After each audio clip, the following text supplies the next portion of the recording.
नमस्कार, मैं Preeti Agarwal, assistant professor chemistry, government college Kekri. सबसे पहले तो मैं फर्स्ट ईयर में आए सभी बच्चों का हार्दिक अभिनंदन करती हूँ और उनके आगे आने वाले भविष्य के लिए शुभकामनाएं देती हूँ। तो बच्चों, हम केमिस्ट्री में सबसे पहले फिज़िकल केमिस्ट्री ले रहे हैं और उसमें सबसे पहले हम ले रहे हैं सॉलिड स्टेट, ठोस अवस्था। आप जानते हो कि पदार्थ जनरली 3 स्टेट में पाया जाता है, सॉलिड, लिक्विड और गैस। और आजकल एक 4th स्टेज और चल रही है, प्लाज्मा स्टेट। तो अगर मैं ठोस, द्रव और गैस की बात करूं तो इन तीनों अवस्थाओं के बीच हम आसानी से विभेदन कर सकते हैं। किसी भी पदार्थ की सॉलिड स्टेट की पहचान उसकी इनकम्प्रेसिबिलिटी, रिजिडिटी, हार्डनेस से की जाती है।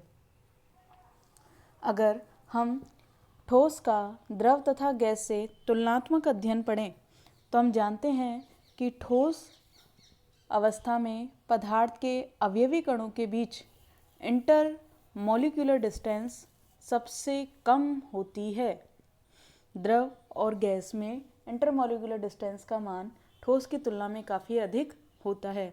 इसी तरह सॉलिड स्टेट में एटम्स के बीच में पाए जाने वाला अट्रैक्शन फोर्स लिक्विड और गैस की तुलना में काफ़ी अधिक होता है, जिसके कारण यह इनकम्प्रेसिबिलिटी, असंपीड्यता, दृढ़ता तथा कठोरता दिखाता है। ठोस अवस्था में आकार तथा आयतन स्थिर होता है, जबकि द्रव अवस्था में आयतन तो निश्चित होता है लेकिन आकार अनिश्चित होता है, और गैस स्टेट में आकार और आयतन दोनों ही अनिश्चित होते हैं। तो यहाँ हम बात कर रहे हैं ठोस की। तो अगर हम आगे ठोस का क्लासिफिकेशन देखें तो ठोस को मुख्य रूप से 2 पार्ट्स में डिवाइड किया गया है, crystalline state and solid state. इनके बीच में डिफरेंस किस आधार पर है देखिए। क्रिस्टलाइन स्टेट में उस ठोस पदार्थ की एक निश्चित ज्यामितीय संरचना होती है, क्योंकि उसमें अवयवी कण एक निश्चित ज्यामिति में व्यवस्थित होते हैं, जबकि एमॉर्फस सॉलिड की ज्यामितीय व्यवस्था अनियमित होती है। क्रिस्टलाइन सॉलिड की ज्योमेट्रिकल स्ट्रक्चर निश्चित होने के कारण उनका मेल्टिंग पॉइंट शार्प और निश्चित होता है, जबकि एमॉर्फस सॉलिड का कोई भी निश्चित गलनांक नहीं होता। नेक्स्ट है कि क्रिस्टलाइन सॉलिड का कूलिंग कर्व डिसकंटिन्यूअस होता है, असतत होता है, जबकि अमॉर्फस सॉलिड का कूलिंग कर्व कंटिन्यूअस होता है, सतत होता है। इसके अलावा अब हम इसके कूलिंग कर्व की बात करें तो आप यहाँ देख रहे हैं कर्व में, अगर क्रिस्टलाइन सॉलिड के कर्व में जो कि टेम्परेचर और टाइम के बीच में खींचा गया है, इसमें बिंदु ए से बी तक टेम्परेचर कांस्टेंट रहता है। बिंदु ए पर पदार्थ का क्रिस्टलाइजेशन स्टार्ट होता है और बिंदु बी पर कंप्लीट हो जाता है।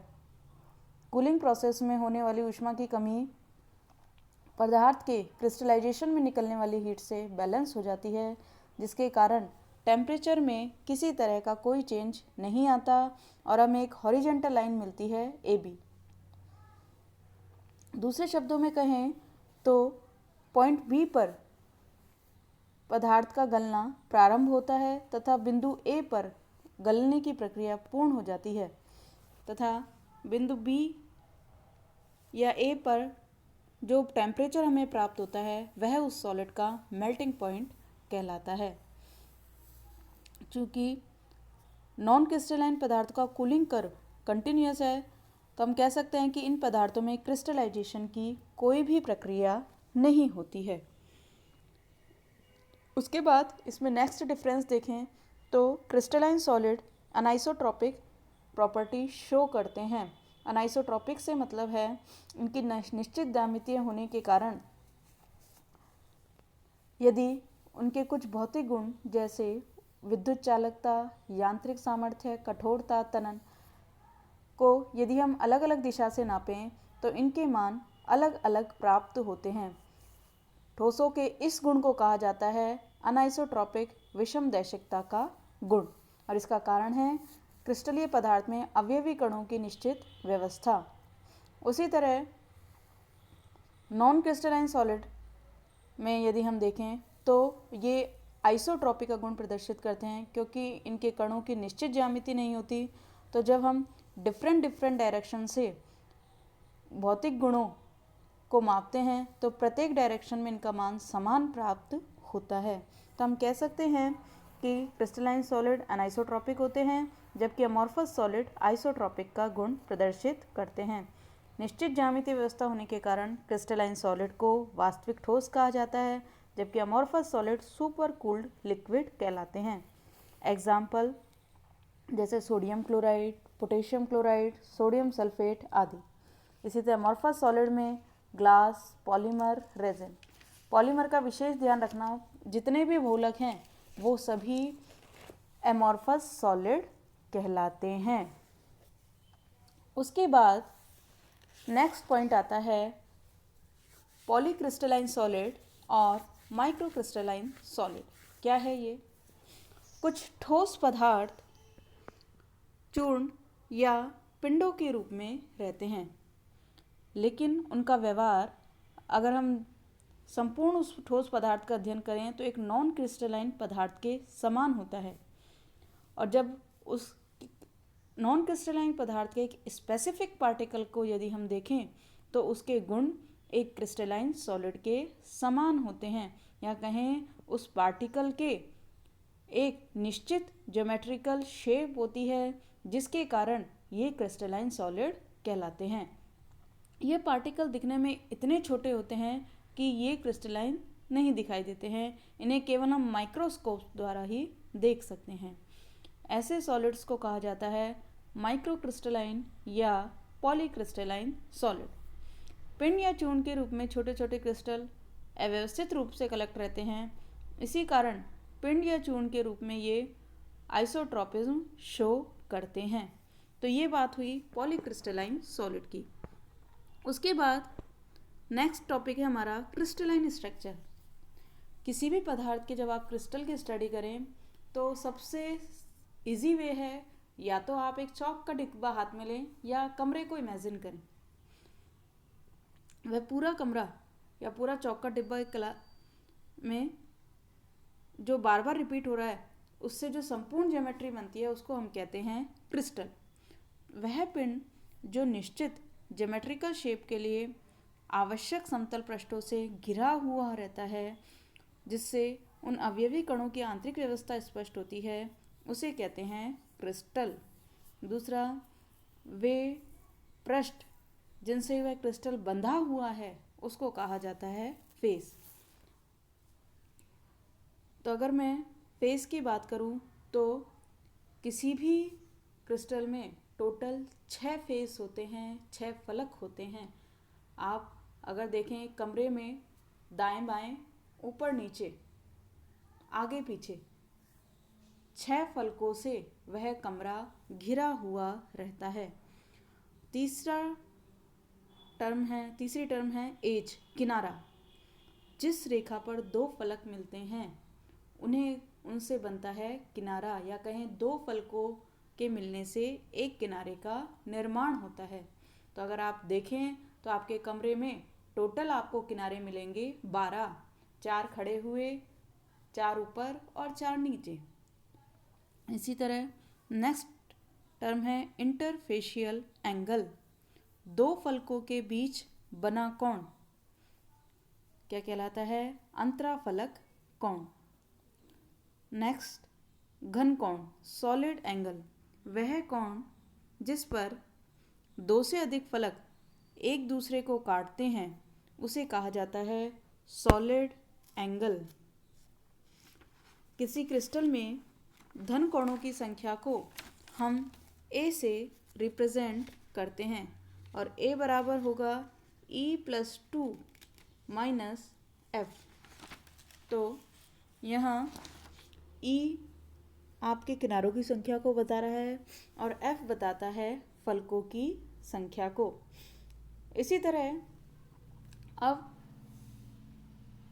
इन सभी संरचनाओं से बद्ध एक टर्म आती है यूनिट सेल।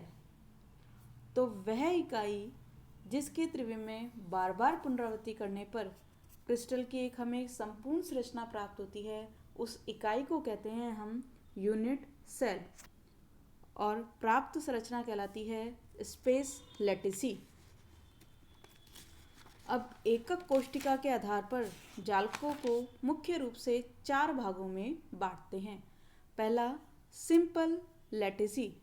सिंपल लैटिसी में अवयवी कण घन के सभी कोनों पर उपस्थित होते हैं। और यदि आप देखें एक कमरे को या एक चौक के डिब्बे को, तो उसमें टोटल 8 कोने होते हैं और प्रत्येक कोना 8 कमरों में डिवाइड होता है। या हम कहें अगर आप किसी एक कोने को पकड़ लो तो उस कोने से लगते हुए आप 8 कमरे बना सकते हो, 4 नीचे और 4 ऊपर। तो हम कह सकते हैं कि एकक कोशिका में सरल जालक की एकक कोशिका में अवयवी कणों की संख्या होती है 8 गुणा 1/8 बराबर 1। उसी तरह दूसरी यूनिट सेल है बेस सेंटर्ड लैटिसी। इसमें अवयवी कण एकक कोशिका के 8 कोनों के अतिरिक्त समांतर फलकों के केंद्रों पर भी उपस्थित होते हैं। तो एकक कोशिका में अवयवी कणों की संख्या बराबर होगी 8 गुणा 1/8 प्लस 2 गुणा 1/2 बराबर 2। इसी तरह तीसरी है स्पेस लैटिसी। काय केंद्रीय जालक बॉडी सेंटर्ड लैटिसी में अवयवी कण एकक कोशिका के कोनों के अतिरिक्त घन के केंद्र पर उपस्थित होता है। अर्थात अगर हम इसमें एकक कोशिका में अवयवी कणों की संख्या ज्ञात करें तो हम कह सकते हैं 8 गुणा 1/8 प्लस 1, क्योंकि घन के केंद्र में उपस्थित अवयवी कण केवल उस घन का ही भाग होता है। तो इस एकक कोशिका में अवयवी कणों की संख्या होती है 2।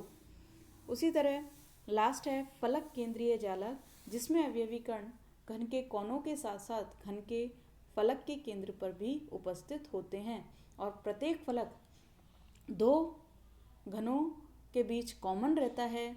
इसलिए हम कह सकते हैं 8 गुणा 1/8 प्लस 6 गुणा 1/2। तो एकक कोशिका में अवयवी कणों की संख्या होगी 4। तो आज हमने क्रिस्टलाइन नॉन क्रिस्टलाइन सॉलिड में डिफरेंस पढ़ा। इसके अलावा आपने क्रिस्टल की जनरल स्ट्रक्चर के बारे में स्टडी किया, यूनिट सेल के बारे में पढ़ा। तो आज के लिए बस इतना ही। धन्यवाद।